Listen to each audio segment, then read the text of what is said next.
తునిలో 8వ తరగతి బాలిక మీద అత్యాచార యత్నానికి పాల్పడిన టీడీపీ నేతను పోలీసులు అరెస్ట్ చేశారు. బాలికపై అత్యాచార యత్నానికి పాల్పడిన టీడీపీ నేత చెరువులోకి దూకి ఆత్మహత్య చేసుకున్నారు. సో, ఈ ఎపిసోడ్‌లో మొత్తం టీడీపీ నేత నారాయణరావు, టీడీపీ నేత నారాయణరావు, టీడీపీ నేత నారాయణరావు అని చెప్పి వినిపించేసరికి కొందరు న్యూట్రల్ ముసుగనాలి, లేకపోతే న్యూట్రల్ ప్లాట్‌ఫామ్ మీద ఉన్నోళ్ళ ఎలా అయినా అనుకోండి. మరికొందరు రకరకాల మేధావులందరూ వచ్చేసి చేసిందే దరిద్రమైన పని. దీనికి పార్టీలకు ఏం సంబంధం? పార్టీల ముసుగు ఎందుకు తగిలిస్తారు? ఇక్కడ తెలుగుదేశం పార్టీ అని చెప్పి ఎందుకు హైలైట్ చేస్తూ ఉన్నారు?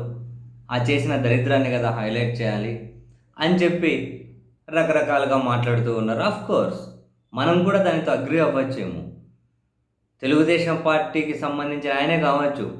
బట్ ఇటువంటి చండాలమైన పనులన్నీ చేయమని చెప్పేసి ఎవరో తెలుగుదేశం పార్టీలో పెద్దలు, ఇంక చిన్నోళ్ళు ఎవరు చెప్పరు.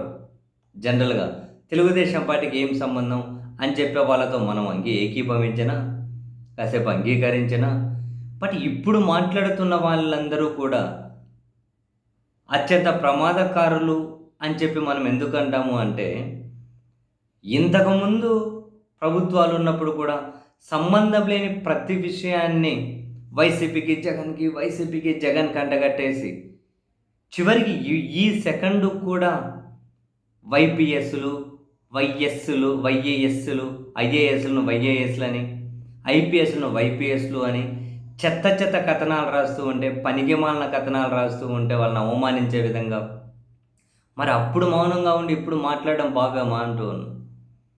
సరే, ఇప్పుడు దీనికి పార్టీలకు ఏం సంబంధం అంటే సరే అగ్రి అవుదాం. పార్టీలకు ఏం సంబంధం నిజంగానే. మరి ఆయన తెలుగుదేశం పార్టీ నేత అని చెప్పి మీడియాలు రాస్తూ ఉన్నాయి. ప్రతిసారి తెలుగుదేశం పార్టీ నేత అని రాయడం ఎందుకు? దీనికి పార్టీకి ఏం సంబంధం అంటే అగ్రి అవుతాం.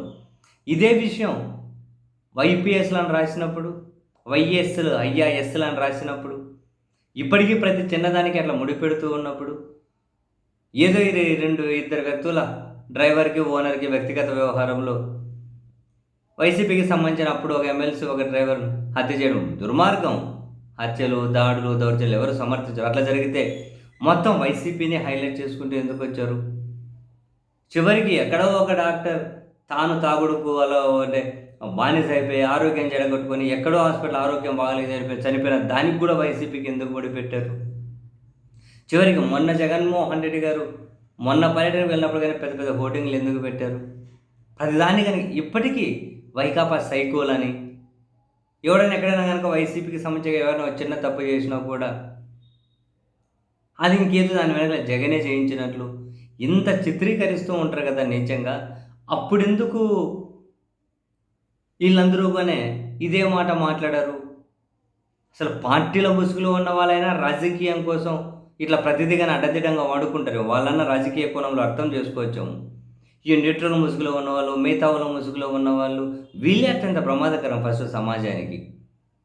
లోపల వీళ్ళకి ఏదో ఎజెండా ఉంటుంది, బయటకు మాత్రం ఇట్లా నీతులు చెబుతూ ఉంటారు. అన్నిసార్లు ఇదే నీతులు అప్లికేబుల్ అవ్వాలి కదా, అన్నిసార్లు ఇదే మాట మాట్లాడాలి కదా.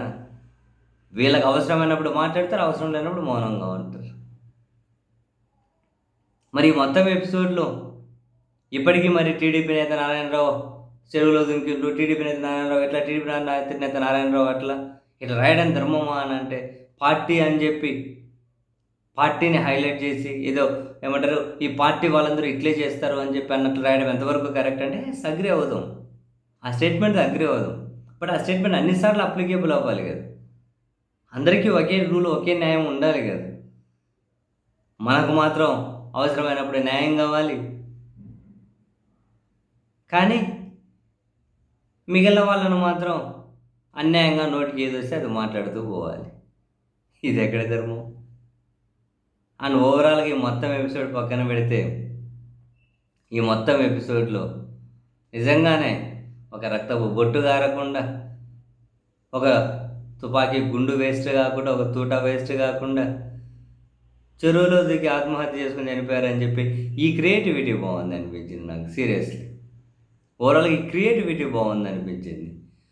మొత్తం మీద ఎట్లా ఎగ్జిక్యూట్ చేసి ఏం జరిగిందో తెలియదు, కానీ బట్ ఇది మాత్రం అసలు ఏమి ఇబ్బందులు లేవు ఇప్పుడు. ఆయనంతకు ఆయనవే చెరువులో దూకేసి చనిపోయాడు. మా చాలా బాగుంది ఇది మాత్రం.